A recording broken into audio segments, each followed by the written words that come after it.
Rashad, why you didn't hit me up? What's up, Rashad? Hey, Rashad. What's up, Rashad? Thank you, Rashad. Brother, I love you, brother. What's up, Rashad? What it do, boy? Hey, Rashad.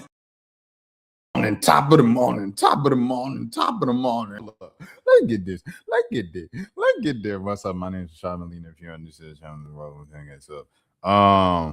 Yeah, man, let's get into it, bro. We don't have a lot of time, but we have a lot of topics.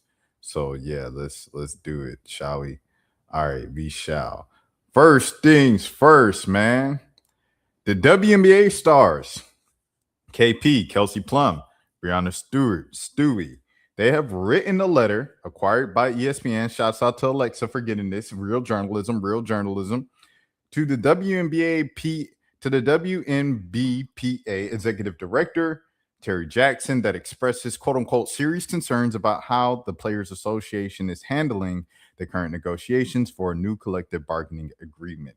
Now, I've seen some players but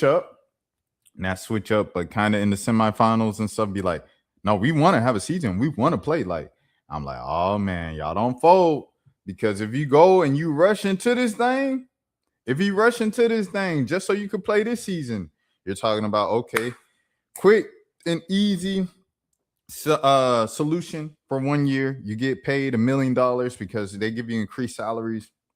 But the whole thing that you've been fighting for is pieces of the pie.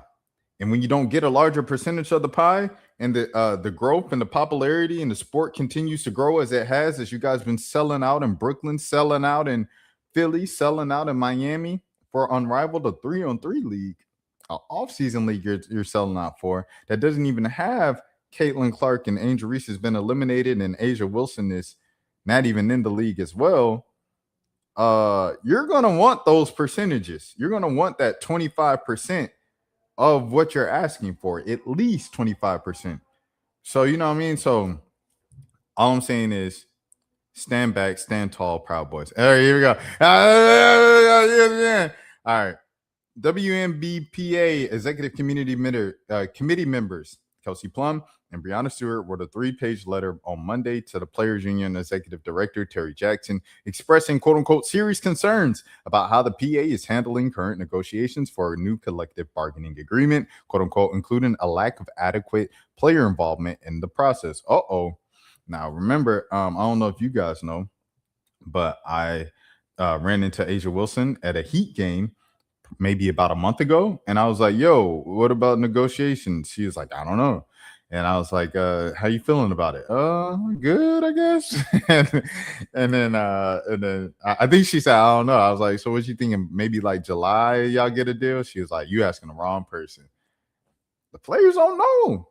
The players do not know. Like Tasha Cloud's at the table. She's giving us a lot of insight and stuff like that. But a lot of these players just do, like, they're still kind of in the clouds.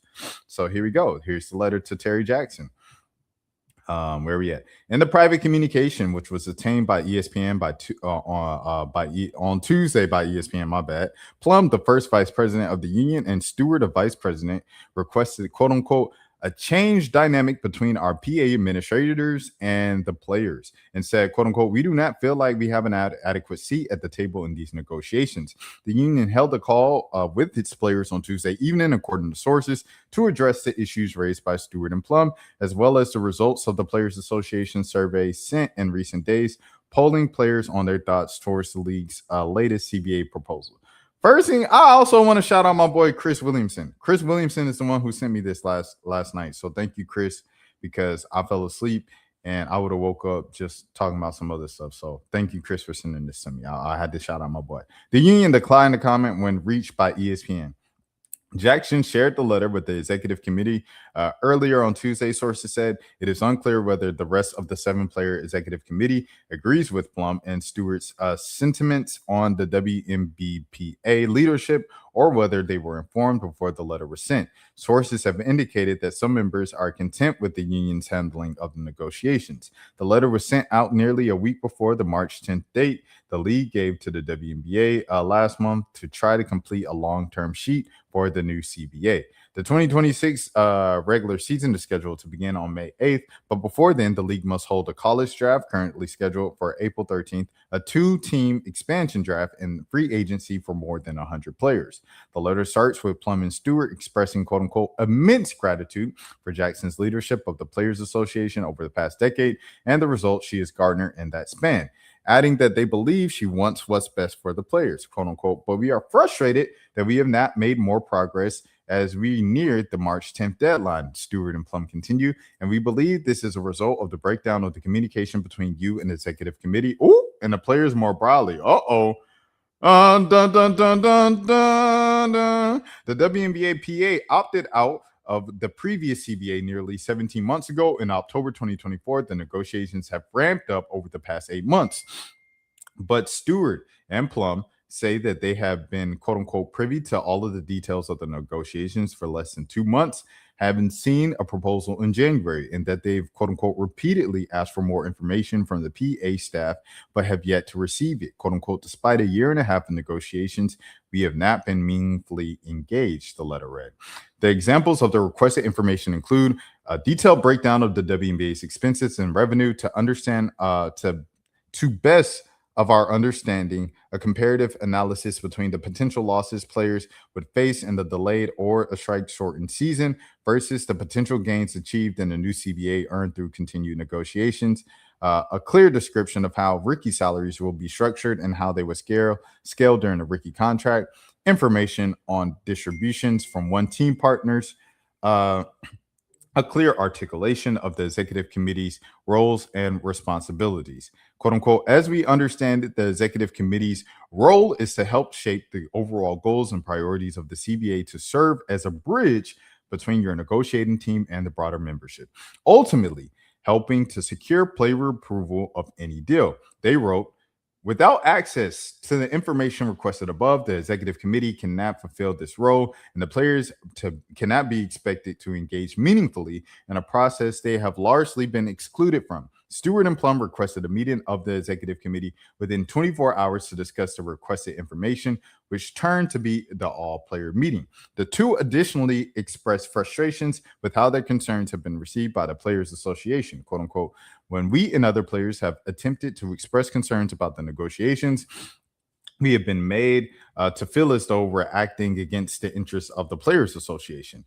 The letter read, many other players across the league feel the same frustrations and have expressed them to us, but feel afraid or unable to speak out. Plum and Stewart said that this dynamic between the union administrators and players has, quote unquote, began to create unnecessary divisions at a time in which a united front and informed player body are essential to achieve maximum leverage. ESPN previously reported that there's been a strong debate within the executive committee within recent months over how to proceed in negotiations.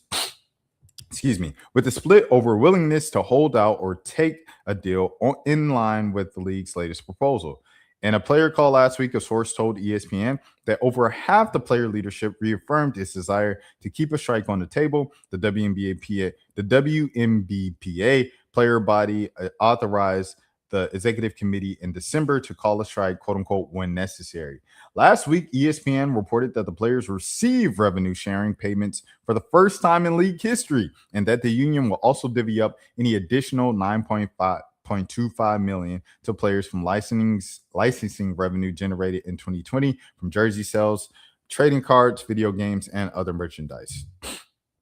On Monday, before unrivaled semifinals, Plum told reporters that while the union should continue to negotiate a new CBA, she believes the offer that the WNBA has received from the WNBA so far reflects a quote-unquote significant win with this revenue sharing component, and that a quote-unquote strike would be the worst thing for both sides. Stewart later said that she agreed with her. The two echoed those beliefs in the same letter, saying that they are quote-unquote concerned about the impact that a standoff or work stoppage would have on the overall financial health of the league, and believe that it is time to begin negotiating off of the league's proposals when it comes to revenue sharing. Both players were clear in Monday's media availability that more negotiation is needed, and that the players said in the letter that they like to see the league, quote unquote, examine its expenses and identify meaningful ways to reduce the amount that those expenses are carried by the players at both the team and especially the league level. Other priorities they list include agreeing to a cap, quote unquote, that in expanding with revenue allows for sustainable roster construction where max players do not have to take cuts to ensure a robust middle class, a guaranteed housing model for all players, the abolition of the core rule, and meaningful benefits for retired players, quote unquote. We need to start having more pragmatic. We need to start being pragmatic in these negotiations and in how these decisions are being made, the letter read. Last week, nearly a dozen player agents sent a letter to Jackson expressing, quote unquote, our collective preference for transparency and coordinated communication moving forward in negotiations and the ability to review the league's current proposal. So this is something that I guess they've been expressing for a while. As you guys see, Kelsey and Stewie this time around, but they said last week dozens of players' agents also sent a letter to the Players Association and all those handling it up there up top, the business people. Hey, hold them all accountable. It's less than a week left to avoid a lockout. They've already postponed the deadline for months now. I believe the first deadline was like right after the season, which would have been like September, October-ish, maybe even November-ish, November at the latest. I remember was the first postponement. That was hold on, Rashad, math. That was 4 months ago. That was 4 months ago at the earliest that they started all these postponements for a deadline to avoid a lockout, deadline to avoid. The players are obviously telling you through all of these postponements that they do not want a lockout. They don't want a lockout. They want to play. You want them to play. The momentum of women's basketball, the sport, and the league of the WNBA is moving at a rapid pace. They don't want to slow that down. They want to keep business booming, to continue to expand and maximize their earning opportunities. You aren't letting them do that. You're playing games. Why are you playing games? Because you're like, oh, just sit on your hands. They're going to fold eventually. And it looks like what it sounded like, the executives at the top who aren't communicating much with the players about the details of exactly what's going on, they're letting that happen. And the players, they're calling it out. And it was a private letter, but somehow it ended up in the hands of ESPN. I wonder who sent it to ESPN. but it's happened. And so they're putting the fire to the feet of the Players Association executive directors. And yeah, so hey, that's what's going on. Godspeed to them. I want to see basketball this season. I know y'all want to see basketball this season. Y'all want to see Flage. I want to see Flage and AZ Fudd in the league, see what teams they go to, see what they do at the next level. So the only way to do that, we just gotta wait. We just have to wait. Should I talk about this Jasmine Crockett thing? I have no idea about like what happened. I saw the guy running, right? And I was like, I've interviewed that dude before. And it's the pastor, bro. The pastor from Texas, from Dallas. The pastor from Dallas. Dang, she conceded 6 minutes ago. Dang, to James. Dang, this ain't even Buddy. This not remember Buddy that I was thinking about. The pastor from Dallas. He used to be the Rainbow Coalition guy. He used to be the head of Rainbow Coalition. Dang, we're about to take back Texas. Talaricio. Wow. What's his name? Frederick Haynes. Yeah, Frederick Haynes. Okay, so Frederick Haynes he's just doing her old job. Yeah, this was the guy. Like, I was like, I've interviewed him before and stuff like that. This is a guy, Frederick Haynes.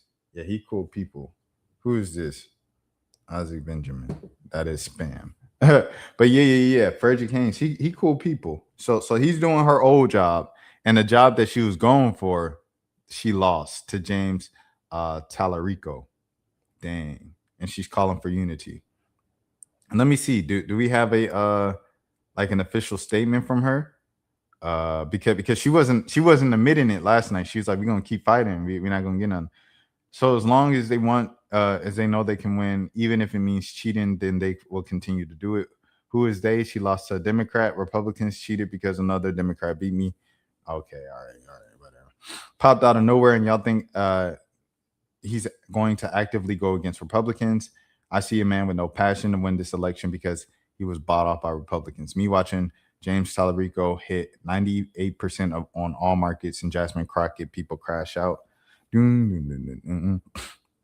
The idea that James Tallarico hasn't run on anything affirmative is not true. He's been running on a bunch of 80-20 issues like banning congressional stock trading, redistributing the wealth of with billionaires, and that's very popular. So State Representative James Tallarico won, huh? Color me surprised. Yo, Steve-O becoming a politician, like watching it slowly becomes, it's funny, dog. I ain't gonna lie, dog. Shouts out to Steve-O, man.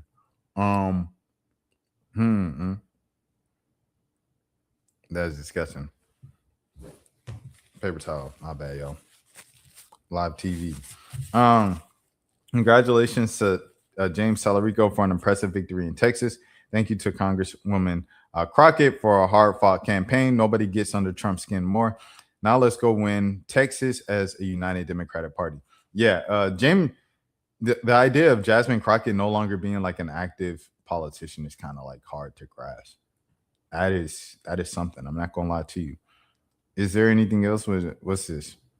County today at Harry Stone Recreation Center. I want to make it very clear that Harry Stone Recreation Center witnessed real life voter suppression in Dallas County today at Harry Stone Recreation Center. I want to make it very clear that Harry Stone Recreation Center nor staff had anything to do with what I witnessed. This is solely an issue with the Board of Elections, I believe. I was told by the poll workers that they were informed when they showed up to work the poll this morning that the location that they were at had been changed on the same day from being a location where both Democratic and Republican primaries could be voted on to a Republican-only location. The voters nor the workers were notified of this change prior to arriving at the recreation center to vote.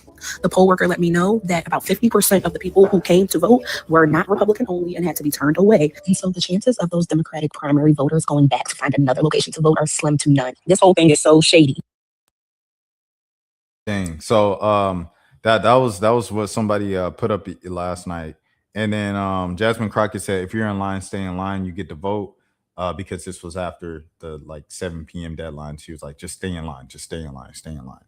So 4 minutes ago, this is fresh, hot off the presses. Jasmine Crockett is spoken. This morning, I called James and congratulated him on becoming the Senate nominee. Texas is primed to turn blue, and we must remain united because this is bigger than one person. Dang, that's sad, man. This is about the future of all 30 million Texans and getting America back on track. With the primary behind us, Democrats must rally around our nominees and win. I'm committed to doing my part and continue working to elect Democrats up and down the ballot. I mean, she'll have what you call, she'll have pretty, like, she's a pretty big celebrity now in the political space. She's like a rock star, so she'll be able to do anything. She'll be all right with whether it be a media personality, this or that. But I know she really genuinely wants to fight. So we'll see what happens, man. And I got to shout out Frederick Haynes, man. Shout out Frederick Haynes. Like I said, I've interviewed him before. I don't think I uploaded it, so he's not a friend of the channel. I had a weird like phone memory thing going on with it. But yeah, let me see. Yeah, we got to do that because I recognize that we got to be pro-Israel. Yeah, we got to do that, or we get in trouble. Well, I'm coming to get in trouble. Israel, and I'm going to quote Jimmy Carter. Jimmy Carter says that Israel is engaging in apartheid with Palestinians. And so the Palestinians who don't have the weaponry of Israel, the Palestinians don't have the financial backing from the United States that Israel has. And so they throw their rocks and shoot their arrows, and Israel is able to bomb them and kill them. Watch in the news the disparity between Palestinians being killed and Israelis being killed. It is totally unfair, but this country is going to stand on the side of apartheid because that's its track record. It stood by apartheid in South Africa because it created apartheid in this country. Shout out Frederick Haynes, man. Like I said, like Buddy was the old Rainbow Push Coalition guy. Right after he was succeeding, the Reverend Jesse Jackson as he retired a couple years ago. And then he stepped down from the position, like after a couple months in, like after a half a year at the position. I don't know who the new Rainbow Push Coalition director is. I don't know if they were, You know what I'm saying? Let me see. Rainbow Push Coalition Director. Is there a new one now? Let me see. Founder, the Reverend Jesse Jackson. Oh, it's Yusef Jackson? Oh, the son. Okay. So it's the son. Oh, okay. So he took over last June after Frederick Haynes resigned. Yeah, but Frederick Haynes was good people though. Like when he resigned, I was like, dang, I wonder why he did. I wrote about it, but that was like as you guys see a couple years ago. I don't really remember what happened. But yeah, congratulations to him and his new position. Congratulations to what's his name? Talipro James. Shouts out to Tellerico. Shouts out to him as well. And we'll see what happens. I think Jasmine Crockett will be all right. It'll be interesting to see what she runs for in the future. And because this definitely isn't the end of her political career. She's kind of famous and a political rock star now. So this is what she's doing and this is what she's known for. All right. T.I. on King in the Money. Shouts out to Ebro. Shouts out to Rosenberg. Shouts out to Laura Styles, man. The independent show going crazy. They had T.I. in for an exclusive interview. They doing the dang thing, bro. They said we doing it independent. Oh my gosh. I love to see it, man. Y'all know I went on a whole rant about independent media and being independent all day. Well, I don't know. Now, are you enjoying seeing your sons step up to the moment and the whole family concept? No, I don't. I don't enjoy it. I do not. Simply because I've spent so much time trying to get this little nigga off the ledge. Talking about King? Yes. And now he has justifiable means to undo all of the teachings that I've been teaching. Got it. I do not like this. No, I do not enjoy it. Now, Domani kept us cool. Domani's always cool. What the fuck? What universe is this? You know what I'm saying, bro? Like, man, listen, man. I'm a logical, reasonable man of respect, bro. And I raise my children to be men of respect, logical, reasonable, and not to be emotional. And when I see King, how he moving, it's emotional. And I know, and me too, you know what I'm saying? Me too. You know, you drag the matriarch of our household into some nonsense. So the one thing that I am proud of out of all of this is that the women and children in our family see that it's a line of men. I see. That's here. Right. Against who the fuck ever. You know what I mean? And we're not here to defeat. Like, I don't give a damn about beating. I ain't here to defeat. I'm here to defend. You understand? I'm here to protect what's ours, what we built. Man, this shit is, man, I die in the street about this shit, man. This shit dead ass serious to me. This shit ain't no motherfucking game. I'm not playing. Do you hit King when you see like him post a video? Do you immediately hit him and say anything? I hit my forehead first. God damn. Like, bro, it's almost like I hate to see some shit going down, going to a direction where it's headed, but what the fuck can I do to stop it? Because I didn't send it there. I'm not the motherfucker that's directing. I ain't set the GPS, bro. The destination is the destination. How do you turn it off, though? Because you seem to have the ability to say, all right, this went too far. I'm not interested in this. Right. I'm going to focus in other direction. How do you turn it off? And you just haven't been able to instill that part into King, maybe? Or man, to be honest with you, bro, I said that's enough. Really, I said that's enough when I seen that damn t-shirt. I said, man, this is enough. That's it. Oh, yeah. I said, man, chill out, bro. Chill out. Because again, I'm big on treating people the way I want to be treated. Right. I don't be out here just doing unto others in ways I don't want to be done. And so I don't want to see my children doing others the way, but they like, man, this is in response. Right. I'm like, man, but it's over with. Let it go. Let the shit go, bro. Dang, that's very what do you say? Like, what you say, like respectful of T.I. and reasonable too. Yeah, man. I think the whole when they go low, you go lower thing. It only lasts for so long. You know what I mean? Like, it's like, yeah, he talked about my mom, so I talked about the fact that his mom is no longer on earth. Like, you know, like how does it? Like, what is the end goal here? Is just you guys just keep talking about each other until it keeps getting disrespectful. If I could find my way self out of jail without sending anybody else to jail, why not? When he did the Crime Stoppers commercial, which they talk about for 20 years, bro. You can't dig on someone's wife and people's mother and not respect any reaction. 50 took it up, and them boys took it higher than what 50 was expecting. King showed heart, but lines got crossed real quick. I don't know if he crossed the line, to be honest, because it's like, you talk about my mama, so I'm talking about your mama. And your mama just happens to no longer be alive. So, I mean, I thought what King did was crazy, and it was shock value for sure, but it made sense if you're talking about going tit for tat with what 50 did. So I mean, shouts out to T.I. though for speaking out, saying that he doesn't co-sign it. You know, he's kind of speaking as a responsible parent, you know, to be honest. So I don't know. We'll see where this thing goes. I think the whole thing ends with 50 continuing to dodge a versus with T.I. for some reason. I don't know why. Like 50 has enough hits and he thought he was the king of New York. As soon as you know, what's the clip? He called Jay-Z the king of New York. 50 went on the stage and started running all the way around and stuff like that during the performance. If 50 truly feels that way and he has all the hits and he's a legend that he is, why are you scared to go against the king of the South? That's the simple question. All right. You have to pay to go to the NAACP awards. Shouts out to Coleman Domingo. Shouts out to Roland Martin. I know some people, they don't like either one of the, well, a lot of people don't like Roland Martin and stuff, but they are friends of the channel. And you know, so you see this, you know, all these fits, and you know, like you said, it's always love at the NAACP awards. You see Tiana Taylor, and who is this with her? I can't really see. It looks kind of like Shirley Roth, but I know that isn't. You see all the elders, Snoop there. They allow Snoop in. Oh, no, that's Ryan Coogler. I was about to say they allow Snoop in. Tabitha Brown, Tab and Chance. Who that? Kendra G in the building. You know what I'm talking about? Issa Rae. Bro.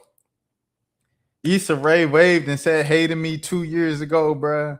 I was like, I knew I was gonna make it in life, bro. When she said hey to me, shouts out to Issa Rae, one of my biggest inspirations in life, dog. I'll forever respect Issa Rae. Yeah, you got old, new, everybody, you know. And Kiki Palmer and that, Miss Pat and that thing, you know what I'm saying? Yeah. And Dame Dash in the building. So the whole thing, bro. This is why I brought it up. Only the quote unquote main category nominees get to walk the carpet. If you're a nominee of a lesser category, you have to pay to attend. Tickets to sit in the main orchestra cost $2,000, and that's a discount for being nominated. And even still, then you can't walk the carpet. I think that's crazy. I think all nominees should be able to walk the carpet. If it is too crowded, and if it is too many people, if it's lesser, then have the lesser just walk the carpet earlier. You know, if the carpet is open, say from 3 to 5, right? And the award show is at 5:30 or 6, right?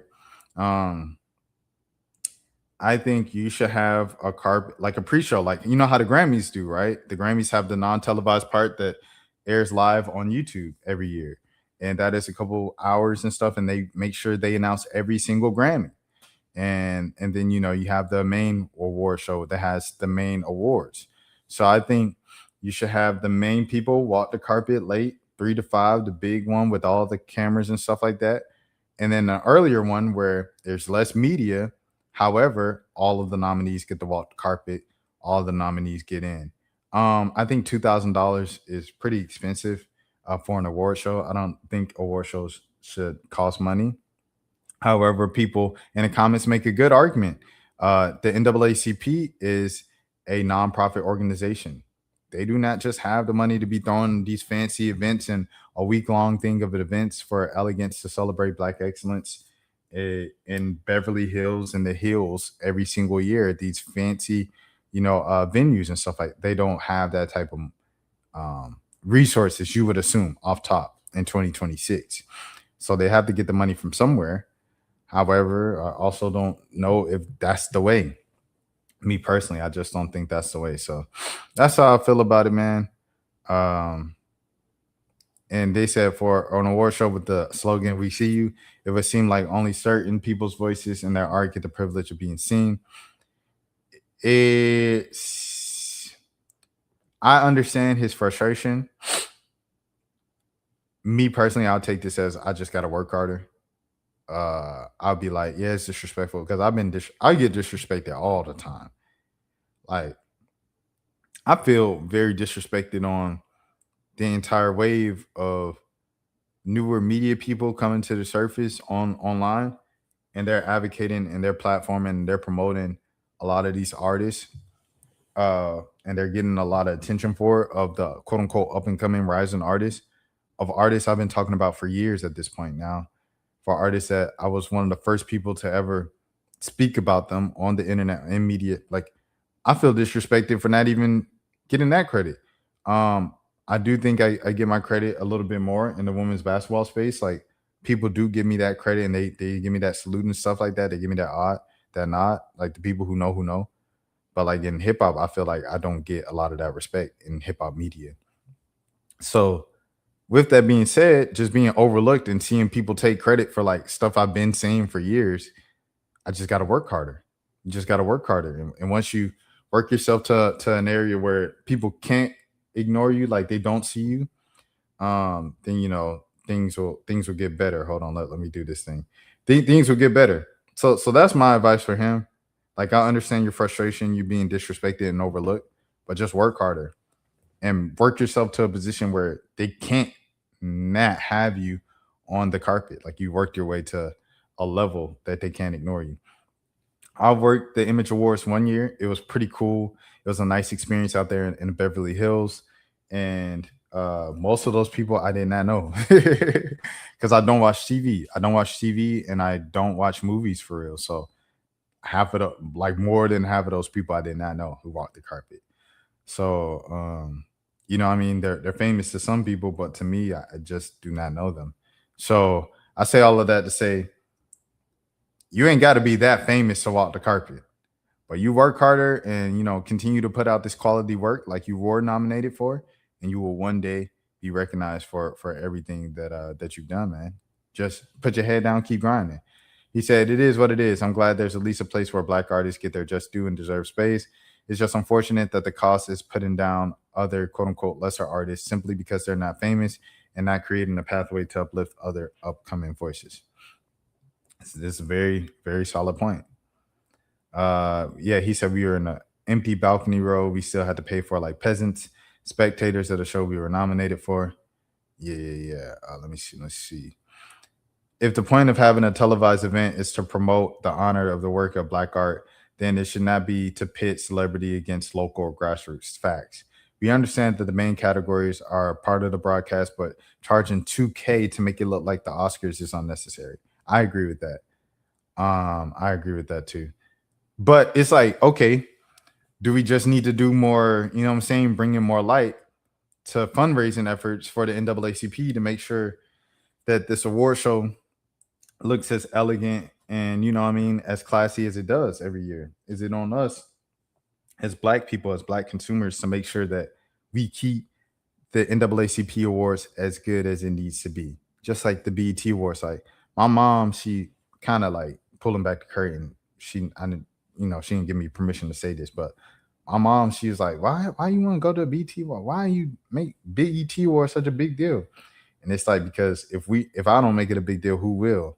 You know, I know what it meant for me growing up as a kid. So I continue to hold the BET awards in a high light and a high standard.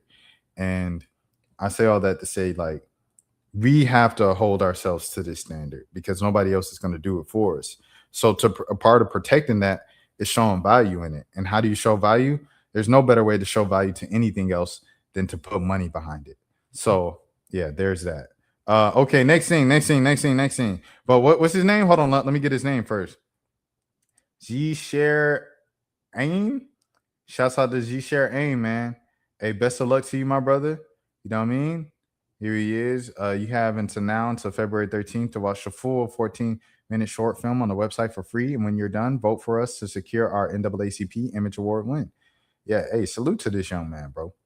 Hey, salute to him, dog. Hey, best of luck to you moving forward and stuff like that. Shouts out to Summer Drew, ATL, in the building, man. Shouts out to Anime. Shouts out to Dreamville.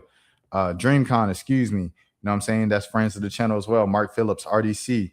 Out. What happening? Out. All right. Next. Smoothie King. Y'all seen the whole thing with Smoothie King? So Smoothie King, there was a viral video of these Trump supporters and Smoothie King, and they were recording. They were like, they're refusing us service. And they were like, please have a good day. Please have a good day. Please have a good day. Because he had a Trump hoodie on. And she said, yep, I have the right to do that. Leave. And they were saying they're like, you got to serve us. And they're like, no, we don't. Like, it's not a necessity to have to serve you. And they were like, no, we're not doing it. And then eventually, after going back and forth, after being kind of rage baited, they went from have a good day, sir, have a good day, sir. Have a good day, sir, to like, you're the one who voted for Trump. And I think that's where they like messed up or whatever in the video. However, I watched the video from both the worker's perspective and the customer's perspective.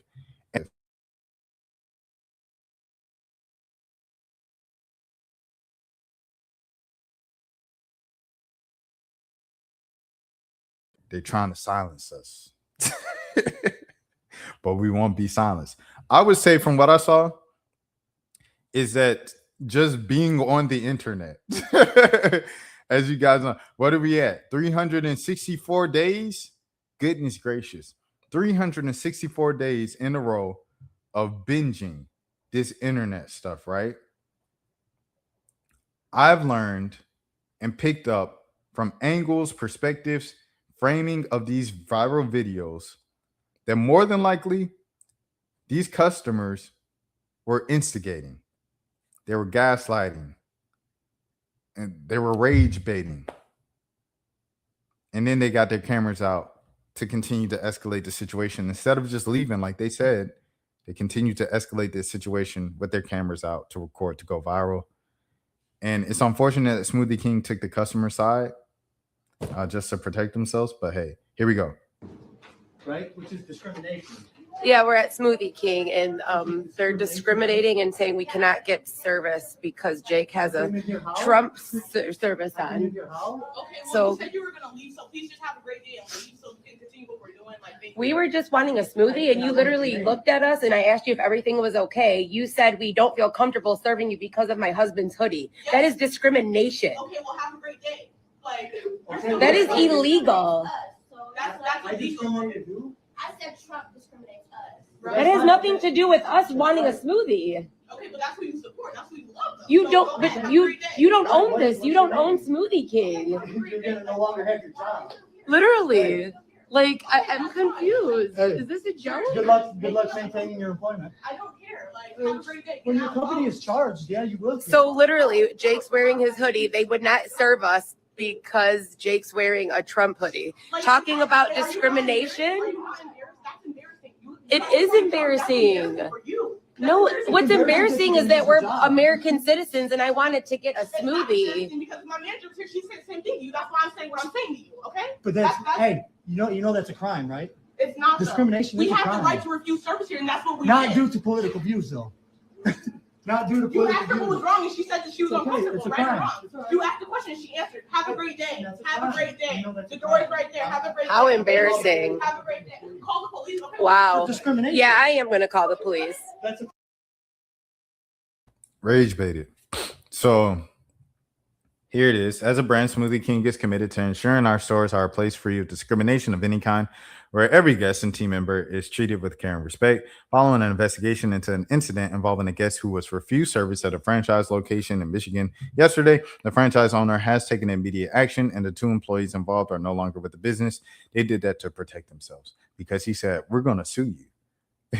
They said, "Oh, you ain't suing me. I'm just a franchisee owner. I ain't the Smoothie King founder." Both the franchise owners and Smoothie King Corporate have reached out to the guests several times to apologize and will continue to follow up.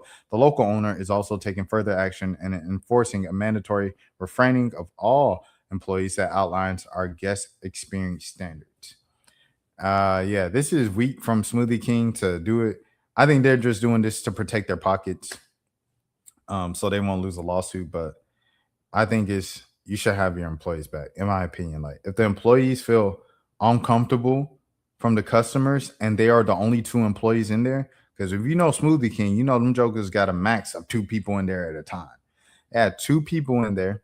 They felt uncomfortable.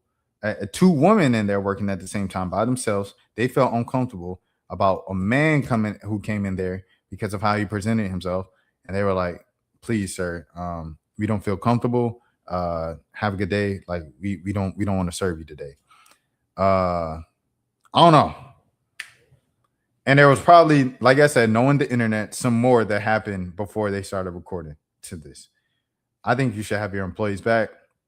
I think Smoothie Kings knows that they should have had their employees back, but they had to for the optics and to not get sued and lose millions of dollars through legal action and stuff like that, that they had to fire them. and put out this statement. I think that's whack. They fired 2 black employees because they told them they were not service MAGA people who made them feel uncomfortable. Please stop buying from Smoothie King. There it is. And you know I love me a good acai bowl, bro. Like the little PB&J power-up bowls. Oh, man, I be loving them joints. And they be $12, $12, $13. Acai bowls be about $15, $20, $25. Oh, but at Smoothie King, you get a little nice compact PB&J power bowl. Jump be about $12, $13, boy. So it's so hard to say goodbye to yesterday. Child, Smoothie King don't have to worry about me or any other partnerships with my companies had with them. Goodbye. Oh, there it is. The business owners are speaking, man. And she got a nice following, too. 26,000. She ain't going. So what y'all doing? Y'all leaving Smoothie King? Y'all keeping Smoothie King? How y'all feeling? Let me know in the comments. Yeah. Next scene's next. We're talking about business. Pinky Cole has trolled and responded about her being publicized about going bankrupt, filing for bankruptcy. She said, this was going on. She said, what people think happens after you file bankruptcy. And she got the dog out with all our bags and stuff. You know what I mean? Leaving her extravagant mansion, walking around all the Bentleys and the Benzes and the Sprinter vans. The newest Atlanta housewife, Pinky Cole. She's waiting for her Uber to leave the neighborhood with all her bags. Goodness gracious, she got a lot of money, dog. That's a lot of money, twin. All right, next thing next. Let's keep it moving. Let's keep this show on the road, shall we? Let's go back to Magic City. Luke Cornett. Shout out to Jason Dumas. Here it is. Luke Cornett talking about his decision. What they desire. So his decision, by the way, to call out Smoothie King. Lord have mercy. To call out the Atlanta Hawks for doing the Magic City strip club collaboration. D1 did a video about this, but I don't think he tweeted it. I think it's just on his Facebook. So let me go on Facebook to pull up D1's response as well. All right. D1. Okay, hold on. I'll play this video in the meantime so y'all have something to look at. Yeah, that was it, honestly, personally, and I'm like not on social media and stuff, so like, there's not much other way to react. I know that there's obviously criticism in the other way, and I think it's good that we frankly just are able to open up the conversation to be able to, kind of sort that out in the public forum and just make sure that we're capable of having discussion. I probably don't answer this question. Do you hear anything from the Hawks on that? No, I haven't. Obviously, during these times, speaking out on social issues as an athlete, it's kind of becoming few and farther between. There's just a lot of volatility, out there. What made you passionate about putting that in writing and standing on your morals? I really just saw the statement last week, the announcement by the Hawks, and just in terms of the public voice as it pertains to, I feel like it didn't really represent what I know, myself and a lot of others throughout the NBA felt. So I think I did just, want to make sure that part of the discussion is expressed, and it comes with people like criticism and stuff like that, and I think that's part and parcel of why people might be hesitant to do so. But I think actually trying to get the conversation started and able to have is something that's important to be able to try to help ensure that the league is kind of something that everyone is wanting to represent and an environment that you want to have. Has the league itself reached out to you, or have you heard from them? Not really in the aftermath with it. Beforehand, I spoke with some people in the league just to kind of see what the status of it was, to make sure, I was kind of up to date on the situation. Since reaching out, Okay, cool. All right, so that's what Luke Cornett said following all the criticism. Like I said, I didn't disagree with what he said. I thought Joker made a valid point. I also think the people of Atlanta made valid points of you don't get it. Magic City has branded itself to be way beyond a strip club over the past decade, especially to the hoodies, the apparel line, to the restaurant, Magic City Kitchen. It's not just a strip club. However, beyond all of that, it's still a strip club. So here we go. D1. Uh-oh. Is the audio on Facebook just not on today? Hold on, let me see. Because it did this with Pinky Cole, but Pinky Cole has some music on hers. Dang, they don't let you do this on Facebook or something? Let me see. Strip club. Okay, here we go. Cool. D1. You bringing a strip club themed night to an NBA game. The Atlanta Hawks are embarrassing themselves right now, and they're doing something so offensive to black people in the city of Atlanta because they feel like, man, they love strip clubs, they love Magic City Monday. We're gonna bring it to an NBA game that's gonna have kids there, there's gonna have youth basketball teams there, and youth from different church groups at the game. And you're gonna bring a strip club themed night to the NBA. Man, it took a white NBA player to come out and say, yo, this night need to be canceled. This seems like it's objectifying women.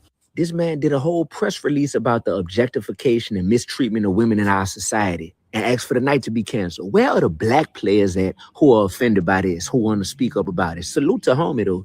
But then you got 10 times as many of our people saying stuff like this. This is the best team night in NBA history. Even some of our women, loud and proud, defending this type of night. Bro, we got to wake up at some point and realize how crazy we out here looking. To the Atlanta Hawks, you still have time to fix this. This night needs to be canceled. This is offensive to black people. This is offensive to the city of Atlanta. Regardless of how many people get hyped behind this, people get hyped behind ignorance all day, every day. You hear me? So don't think because you're seeing some online like, oh, people excited. No, man, this is foolishness. And the Atlanta Hawks should know better, and you can do better. Make sure y'all call 1-866-715-1500 and let the Atlanta Hawks ticket office know that y'all think this is extremely offensive, that they are promoting a strip club as an NBA themed night, and let them know you will not be supporting the Atlanta Hawks if they do not cancel this night, and let them know how offensive this is to the youth in this world, to the black people of Atlanta, to just humanity, period. This ain't cool at an NBA game. That ain't hip hop, no. That's hypocritical hop. That ain't hip hop. That's hypocritical hop. Hypocritical hop. That's our only op. Yeah, hypocritical hop. But you say D1. Shout out D1, man. Shout out New Orleans 504. Friend of the channel, obviously. Man, D.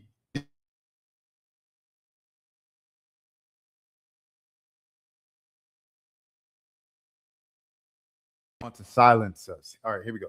D1, man. Shouts out to D1, man. Friend of the channel, obviously. I agree.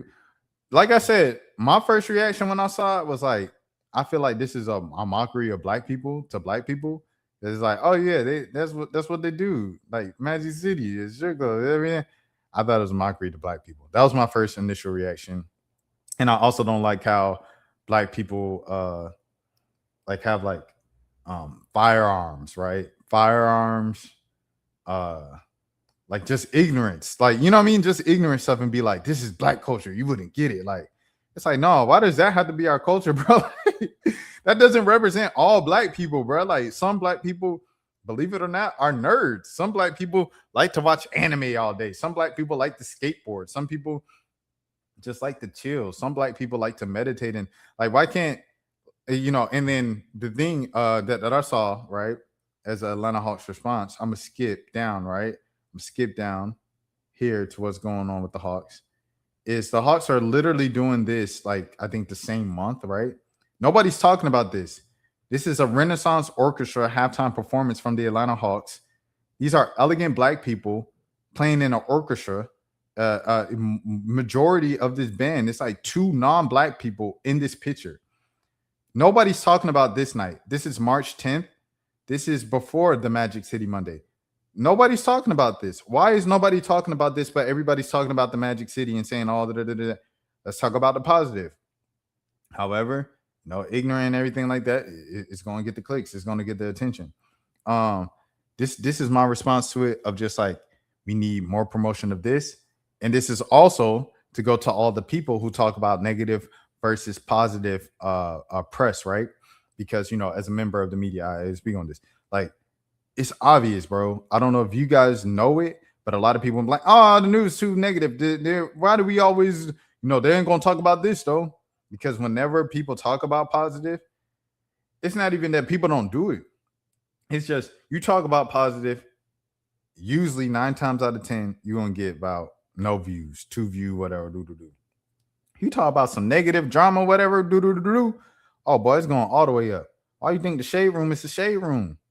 And they even call themselves the shade room. because negative always gets the attention. What just happened? Pelicans are signing Josh Udoro to a two-way deal from the Birmingham G League thing. Negative's always going to get the attention. So you see it right here. They announced a mostly black orchestra is performing at the Hawks game. This has 8,000, less than 9,000 views, 100 likes. The thing with Magic City has been talked about by millions and millions and millions around the country and around the world over the past couple of days. All right, now back to the Magic City negativity, right? Because that's what gets the clicks. Let's keep the lights on around here. Let's keep the lights on. Here's James Edwards' response. I've deleted like a million Luke Cornett tweets trying to find the proper words. In short, maybe take a stand on some of the you share the court with, as opposed to the women who choose to dance as a profession. And in his words, we should promote an atmosphere that is protective and respectful of the daughters, wives, sisters, mothers, partners that we know and love. I want to say this, bro. I want to say this. To anybody saying, "Oh, Rashad, why are you speaking out about this, but you don't speak out?" You can't use that argument with me. I'm the first one to call out Miles Bridges. I'm the first one to call out Kevin Porter Jr. I'm the first one to call out James Pierce Jr. I know that's a different sport. I do not care about any of these dudes who put their hands on women. I don't care how long it's been. You put your hands on a woman, you put your hands on a woman. That label is on you forever. There's no, the time went by and he played well, this and that. Nah, like wrong is wrong. Right is right. So I'm speaking out against it. I've spoken out against Miles Bridges, and I don't like the Magic City thing. I think it's too much of a fine line gray area there. I get it. I understand why the Hawks did it, and I understand why Atlanta people are saying you guys don't get it. But it just is what it is, man. It is what it is. All right, next thing. Al Horford. Al Horford co-signed it, and this was a big deal, and this was notable to me. 5 million views, because Al is one of the more known Hawks in Atlanta Hawks history. He left the Hawks on terrible terms, probably like almost the worst terms you could leave a franchise on. He went to the rival, the years-long playoff rivals that he had battles with and stuff like that, and the city got behind him because of his battles against said team. Then, as he joined, he said, "Oh man, I always love their fan base, and their fans are always into the game. I always wanted to be a part of an atmosphere and a fan base like that." So he came back. Oh, Atlanta Hawks fans, they don't care that they're not in the game. They don't care. Oh yeah, he got booed every single time he touched the ball, and that was the case for many years for Al Horford after he left Atlanta, because he just left Atlanta in such an ugly way, bro. And then he got called out for it, and then he tried to put in a half-hearted, couple paragraph. Oh, Atlanta, I love you forever, this and that. Shout out to all the fans in the organization. Where Bazemore re-signed, right? And Bazemore, mediocre, bench role player and stuff like that. His thing was so heartfelt. It was a whole page. He had to probably buy a whole nother page just to put his statement on. Atlanta forever, man. Y'all the only ones to give me a chance. I'm an underdog in this game. I was undrafted. Bouncing from team to team, and I felt like I finally had my foot in with the Atlanta Hawks. Like, that's Bazemore. Shout out to Baze, man. Real solid dude, like nice dude and stuff like that. Great with the media. But he just cared, bro, about the city and appreciated the fans. He went from team. He played for Golden State. He played with Steph Curry and the dynasty, and the rock star status that comes with Steph Curry on the road. He played for them, and he still appreciated Atlanta fans like they were the best fans in the world. He still appreciated the Hawks organization like it was the most professional and best ran organization in the league. Even if that wasn't the case, he still did it just to show gratitude. And what the city of Atlanta do? They appreciate it right back. It's just like New Orleans. New Orleans, you appreciate the city of New Orleans and you show that you care about New Orleans. New Orleans going to hug you, squeeze you tight, never let you go. You know what I mean? So it's just like, that's just how it is in the South in general. The South just needs you show some genuine love. The South, what? Southern hospitality is still very well and alive. So Al Horford left the Hawks terribly, and he hasn't spoken on the franchise in a decade. This is the first time that Al Horford has addressed anything Atlanta Hawks specific without being asked a question in a media scrum, in 10 years. Al Horford, you know better. And a lot of your skeletons came out the closet when you said this. I agree with what Luke Cornett said. I understand where he's coming from. I agree with what D1 is saying. But for Al Horford, you ain't said nothing about the Atlanta Hawks in 10 years. It's the first thing you say about the Atlanta Hawks. And people say, Al need his jersey retired and everything. Playing career-wise, yes, Al Horford has done enough for the Atlanta Hawks franchise to deserve a jersey retirement. But he left on sour terms, hasn't spoken about the franchise in 10 years, and the first words that come out his mouth about the franchise is this. Trae Young left the team, said it's no bad blood from the jump, appreciated the fans, appreciated the city, appreciated the franchise, came back, cried during his welcome back video and his standing ovation from the fans in State Farm Arena. A pretty good crowd for the Washington Wizards, who were obviously tanking at the time. And then he continued to tweet about it. Atlanta, man, I don't even have the words. I love y'all. Trae Young has cemented his spot in Atlanta Hawks history. Regardless of what team he plays for throughout his career, Trae Young is an Atlanta Hawk. That's stamped. Russell Westbrook is an OKC Thunder. Regardless how many teams he goes to, he is a member of the Thunder. Al Horford is not an Atlanta Hawk. How about that? You're not a Hawk, buddy. Because you continue to crap on the team, crap on the city, crap on the franchise, and act like it never happened. Al, you supposed to be a proponent of the Hawks.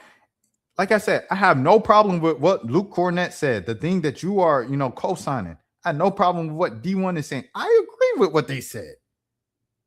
But for you to say something, and this is the first thing you said about your franchise, the franchise is supposed to be your franchise, your home, the team that drafted you, the team that you watched grow from 38 wins to 50-plus wins and making the playoffs every year and being a perennial Eastern Conference contender. That team. I say this as someone to even pull the curtain back a little more. I ain't gonna pull the curtain all the way back. 15 years old. Hold on. Let me go on my page. 15 years old. This kid right here, Rashad Milligan. What do you know about Al? Is that? I'm gonna show you. Hold on. Give me a second now. Of how I feel about this Al Horford situation, man. Let me scroll down. Give me a second. It's gonna take. I didn't even plan to talk about this and do this, but here we are. The world's on the paths and the wind has blown us in this direction. 10 years old. This guy right here, I was in Al Horford's basketball camp. Al Horford gave me an important shooting tip that improved my shooting forever. Said, keep your feet squared with your shoulders. Give yourself some space. I was shooting with my feet together, trying to be like JJ Redick. He said, nah. Feet shoulder width, it gives you a lot more just kind of angle and everything like that. Ever since then, I started knocking down more jumpers. I appreciate Al for that. I appreciate Al for one of my first seasons covering the league. I was doing a stand-up outside the Celtics locker room. I said, Al Horford's back in Atlanta. And, he was like, cheering me on and stuff like that. And I said he was returned by boos and his family was laughing and was like, oh, whatever, dude. I appreciate Al. This is personal for me. But the way that you've left and the way that you treated this organization in your city since you left has been despicable. It's been disgusting. It's been nasty. Nasty work, Al. And I once had so much respect and admiration and just like, I really rock with you, bro. Whole family rock with you. You've helped my family out in the city, you know what I mean? Which is another reason why it's crazy. My dad told me that you helped him. And now, this is the ain't of God. Your skeletons are coming out the closet, Al Horford, that you aren't perfect. What Luke said is not wrong. What D1 said is not wrong. And for you to agree with him, it necessarily on the surface level is not the wrong thing to say and to get behind. However, this being the first time you're talking about the Hawks in a decade is wrong. First time you ever spoke on the franchise in your former home, and your home, you still live in Atlanta. You still got a crib in Atlanta. You still got family in Georgia. For it to be something bad about the Hawks, I have a problem with. I take that personally. Because I love my city. I know I love my city. It's apparent I love my city. But this I cannot stand for, man. Al, you're wrong, bro. You know you're wrong, Al. Just know that. You know you're wrong. Here we go. So they're Word Dub. I thought Cornette was tripping at first, but the more I hear y'all talk about Magic City, like it's the King Center or a group home for the youth, the more I agree with him. Stop putting race in this. Strip clubs ain't our culture.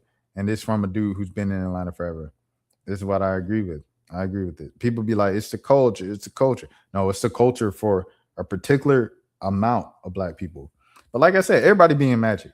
Like it's NBA players, mayors, politicians, business people, like very serious people be in the suit in Magic City. So like it is like everyone be there and stuff like that. And it's grown way beyond the strip club. However, at its core, it's still a strip club. You can't just throw like Jordans, strip clubs, and firearms on black people and say this black culture. Like, stop it, bro. Stop it, bro.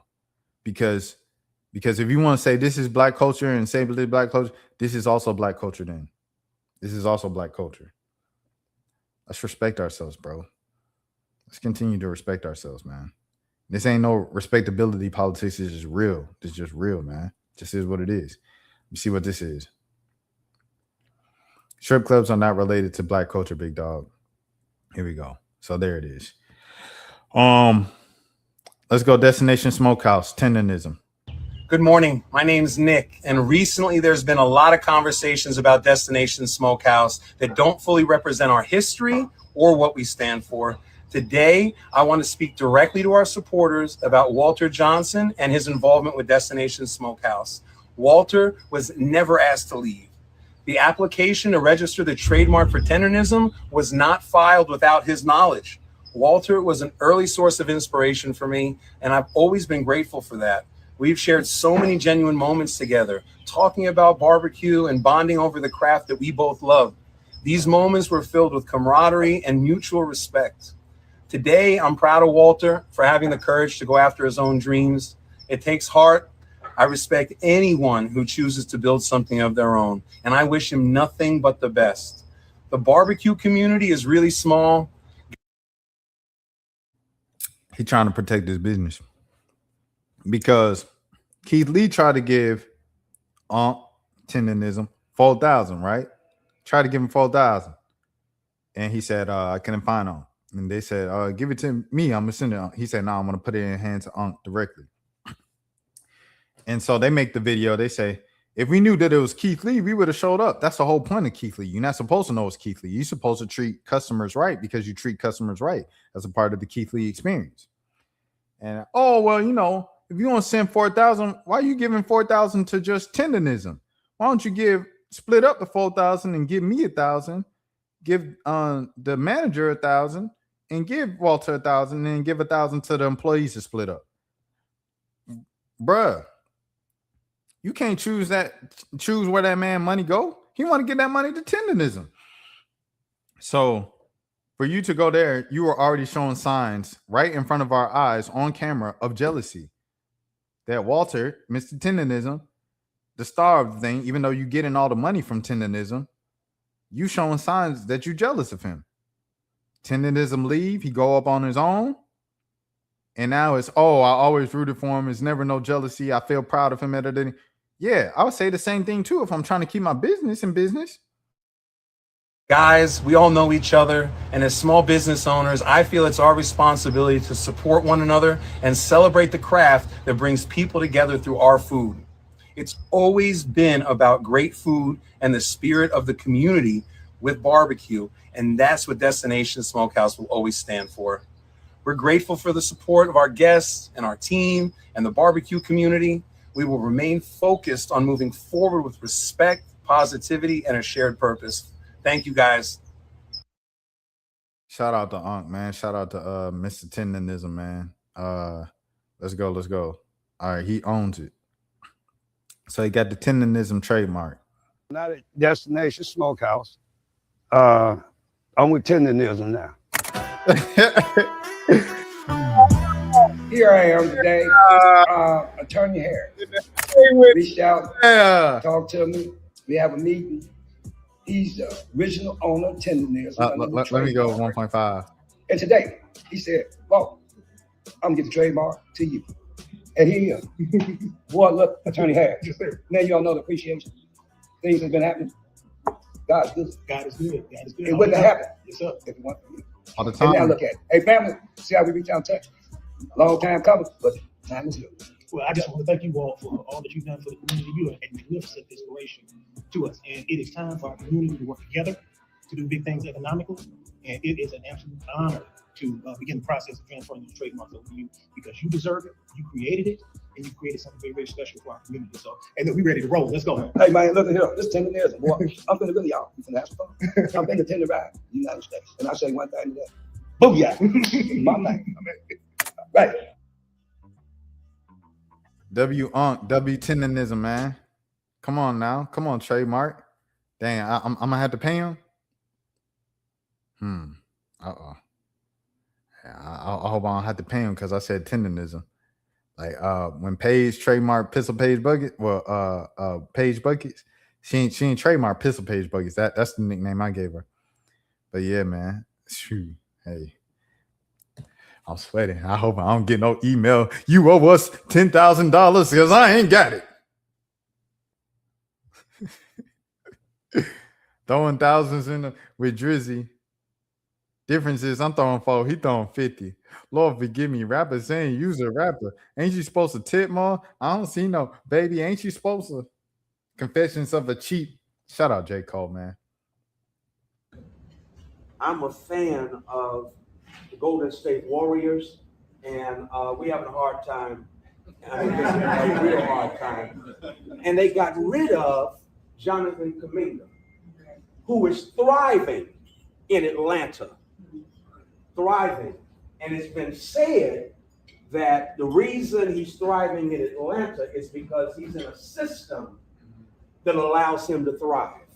At Golden State, he was not in a system that was designed for him to thrive. And so when I think about what I'm supposed to be about, why I'm in this race, I want to create, with your guidance, partnership, a system where more of us thrive, because we're not thriving economically, because the sad reality is, you know, wages are stagnant and it costs too much to live in this country. I'm a fan. That's funny. That's funny. and you see how he brought it back too. You see how he brought it back too. Yeah, that's crazy. So Williamson, who Tyler Rigo used to rep in Dallas County, which Republicans caused a bunch of chaos, forcing the Democrat voters to vote at specific locations instead of countywide. Oh yeah. So they've been talking about the voter suppression. Oh, this is crazy. This flat out voter suppression designed to deny people the right to vote. So she's speaking up on behalf of she's speaking out on behalf of Jasmine Crockett. Dang, I'm advising Larico or Jasmine Crockett. I'm telling them to appear together tonight, show unity, and call out for this clear attempt to suppress voters in Texas. Haynes is scrutiny anti-Israel and has criticized Israel on October 8th, so the very earliest. A big win for progressives and pro-Palestine advocates tonight in Texas. Shouts out to Frederick Haynes III, man. Shouts out to Buddy, man. All right, cool. Let's move on. Shouts out to Frederick Haynes, though, man. I like to talk to him again. And see like why he left Rainbow Push Coalition and, you know, what's his goals and vision as a politician now. Skilla Baby says he's found God now and is in the studio with Mary singer Erica Campbell. I love God. You don't love God? What's wrong with you? For the kids who don't know, this is the Mrs. Erica Campbell, gospel icon, Mary. Let me tell you how God worked. Certain things happened to me that led me to the church in California. Oh, hold on. Hey, hold on. Hold on, do I have horns? I don't have no horns. I'm gonna just do I'm gonna do this. Hold on now. Skilla Baby said, I found the church in California. Skilla Baby said, I found the church. Ain't Skilla Baby famous? Mr. Thanksgiving, DJ Drama. Don't Skilla Baby be out in public and people ask him to take photos? Yeah. So how can Skilla Baby find a church in California to attend as a famous person? Turns out, DDG, Kai Cenat, you can go to church indeed if you are famous. California, and he gave the name of his church. He said, so my fans want to pull up and come worship with me, you can. It turns out you can go to church if you are a famous person. I said, if Steph Curry can go to church, all these boys can go to church. But let's go. California Worship Center last year. I just felt like I needed God in my life, not knowing the pastor and the first lady were music legends. I just appreciated the word because it wasn't forced and I didn't feel judged. Long story short, they got me out of a dark place. I was feeling evil, and now we're family. I don't even think they know how much they helped me. Thank you, Erica Campbell. That's a beautiful thing, bro. That's a beautiful thing, man. Shouts out to Skilla Baby, man. Skilla Baby, a good dude too. Y'all know that my boy. That my boy for real, for real. That is my boy for real, for real. Skilla Baby, man. Man, okay. We nearing the end. We got 19 minutes left. So I'll probably end before then, but well, let's keep going. Mana Leo. Prayers up to Mana Leo. Speaking about prayer, man. Here's her statement. She said, I'm sorry, y'all. Hey, y'all. Unfortunately, due to a sudden medical emergency that required immediate surgery, I have to cancel my upcoming shows in Memphis and Dallas. I'm beyond New Orleans, Memphis, and New Orleans. I'm beyond disappointed, but right now I need to prioritize my health and recovery to prevent any further complications. I've been working really hard, 25 shows, and I give 110% for every single one. As for the rest of the tour, it's honestly going to be a day-to-day process. I'm listening to my doctors and taking it one step at a time. My main priority is getting better. We'll communicate any changes as soon as possible. If you had tickets for New Orleans or Memphis, full refunds will be available at your point of purchase. We are working on a rescheduled date and we'll announce them as soon as we can. The surgery went well and I'll be taking some time away while I'm recovering. To everyone who's been at the shows, screaming every word, wearing the merch, posting the videos, and making this incredible chapter, the most incredible chapter of my career so far, I love you. All my love, Leo. I don't give a for real. I'm really the for real. Putting you on. What'd you say? Putting you down. Huh. Leo putting it on. Huh. Leo putting you down. I'm sorry, y'all. I'm upset about having to cancel my shows. All the non-blacks to the back, man. How about all the non-blacks to the back? Leo, man. The Don Julio at the Fulio. I'm upset about having to cancel my shows and did not expect this to happen. Yesterday, out of nowhere, I got a sharp pain in my lower abdomen. I took some pain meds, 2 hours. It went by, the pain got worse. I went to the ER and could hardly make it through the ultrasound without throwing up. The worst pain ever, for real. I had an inflamed cyst the size of a softball that was twisted and cut out blood flow and caused bleeding in my abdomen. I had to have an emergency surgery and unfortunately lost an ovary and a fallopian tube in the process. Oh my goodness. Jeez Louise. I'm still hospitalized here in Memphis, waiting to be released so I can go back home and recover. But I genuinely apologize for anyone inconvenience. I know travel to see y'all, to see me, buy outfits, pay for makeup, hair appointments, etc. None of that is lost on me, and I appreciate all the love and support from the bottom of my heart. We are currently sorting through the refund process and looking at rescheduling the dates as promised. I'm not sure how long this healing process will take. I do want to say this, though. Listen to your body when things are off. As a person who hates emergency rooms and never wants to go through, that could have been a lot worse. I love y'all lots. Wait up for me, as the pimp says, we'll be back better, bigger, and better. I'm bigger and better for real. when she did the freestyle, the Kai Cenat freestyle. Shout out Mafia Don, man. You know what I'm saying? Shout out Mona Leo, bro. But yeah, please get better, dog. Sharing this info to be transparent with those who truly support me. Context matters. I just wanted y'all to understand that I wouldn't abruptly cancel tour shows if it wasn't severe. Also, I truly care about y'all, and I know y'all care about my well-being. Nothing to hide. Life happens. I was supposed to interview Mona Leo like a few years ago, and it never happened. And this is when she was first like starting to buzz and stuff like that, like take the next steps in rap. And now she's like a huge megastar. I'm proud of her, and I wish the best for her, man, and her family, her kid, and you know what I'm saying, you know, her husband as well, for sure. Like, prayers up. Also taking this as an opportunity to tell y'all again, listen to your body. If something feels off, it is, all caps. So here we go. Next, we got 15 minutes. Rakai says he's not stupid. Oh, hold on. We lost.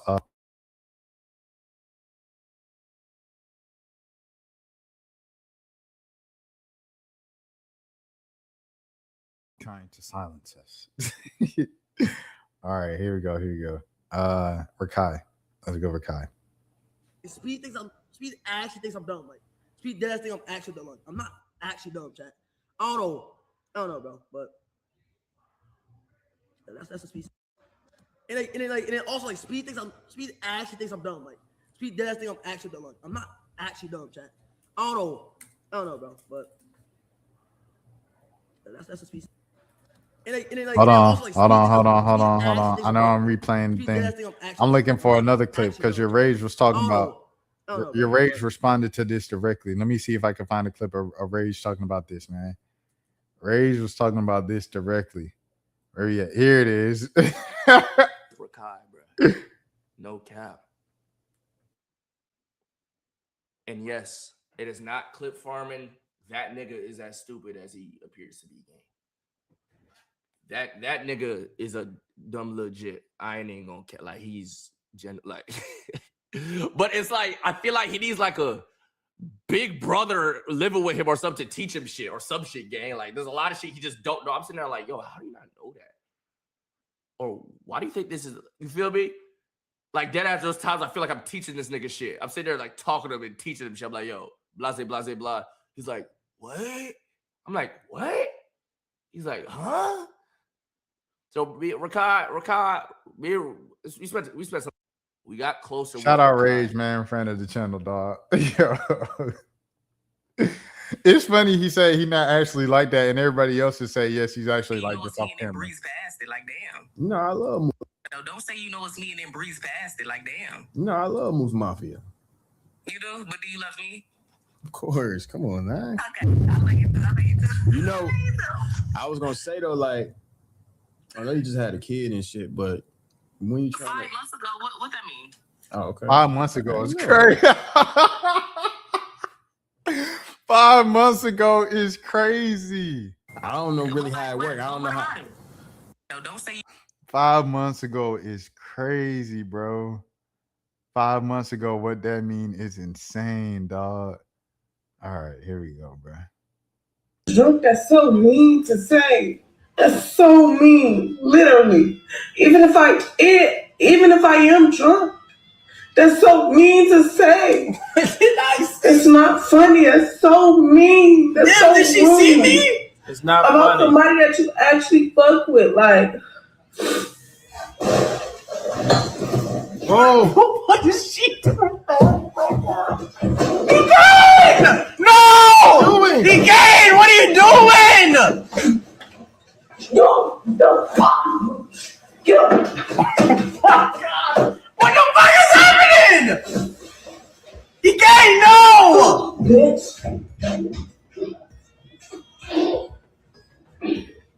Oh shit. Yo. Where does it go? Where does it go? Well, hold on, get that away from me. Bro, put it over here. I don't know what's going on. It's my third day out here. I don't know what's going on. Phantom, the director. group you got, you know what I'm saying? So That's he wavy. say satellite and it spawns you in to take a chain? Yeah. What if you satellite him? He satellite you, pause, and you pull up, boom, he spawns You in. made satellite pause now. Satellite. What you doing, man? Satellite. Look, I don't know if it's your breath or that chain, but something's calling my name. Let me. Ain't your chain, bro? Huh? Who piece is that? That's what I'm saying. That's how you got my chain? Yeah. Shout out Lareezy. Lareezy be dabbing. Like Lareezy still dabbing. And shout out Baby Rich for creating the dab, man. And that's you. All right, yeah. So that's behind the scenes. W Brotherhood, man. Talil's mad at Clover. Yo, bro, Ray, next week, Ray going Brazil, bro. What? Next week, Ray going Brazil. Me and because, I'ma come. yeah, bro. Next week, Ray going, bro. I'ma come. Chill, bro. Clover boy's going to Every Brazil. time you stay in America, bro. Every time you stay in America, bro. You know, going Brazil, bro. You know, going. What the fuck, bro? You know, exploring the best country, bro. You understand me, bro? You every time in your life, you stay in America, bro. Come on, Brazil, bro. Yo, stop the bullshit, bitch. Oh my gosh, bro. Stop the bullshit. I'm coming. Okay, bro. I'm coming. I love you. Okay, love you too, bro. Good stream, bro. Oh, Be the best. Be safe. Yo, you got it, yo. I'm not gonna lie. Hold on. I'm going. I don't give a fuck. I'm dead going. I don't give a fuck. I gotta go spend some time with that nigga. I got mad love for Tota, and he dead ass one of us, gang. If you ever, he's one of us. Yeah, that's hilarious, bro. That's hilarious, man. They really do not be with them. Like Ray and Tota really be traveling the world. They never leave America. Talil calls Kai. I might get 5 subs in the next 30 seconds. I'm gonna make that phone call. If somebody give the next subs, if somebody give 5 subs in the next 30 seconds, I'm gonna make that phone call. I'll make that phone call.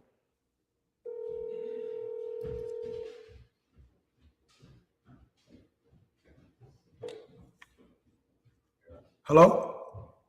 What up, good? Yo, what's up, KC? I'm not Kyle, nigga. Who's this? It's me, little nigga. What up, son? Dad? What's up, nigga? Oh my God! I ain't something, little nigga. You got a 6-year phone. Oh, stop. My nigga, I'm trying to call the owner of Vivette. We fucking miss him. We haven't heard his voice. We keep just getting videos. We trying to get a quick little intimate phone call with one of the biggest. So why the fuck is Dad? Your name is constant at my phone. Nigga, you stop smoking that weed. I don't even smoke. I know. That's why you bugging the fuck out.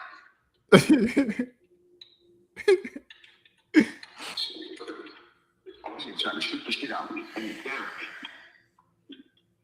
Nigga took the gun and down. I'm gonna call you back, Dad. All right, okay. This man Talil, bro. The W creative like desktop stream, bro. Shout out Talil, dog. That was a good desktop stuff. That's really us. Cameron Paul, Zuri James, 2 stars. Look at it. Come. You talk to me. This is Cameron Paul. Zuri James, 2 stars. How y'all doing? Good. Is there anything I want to say to the chat? W chat. Chat. This is my, you gotta say, this is my blood family right here.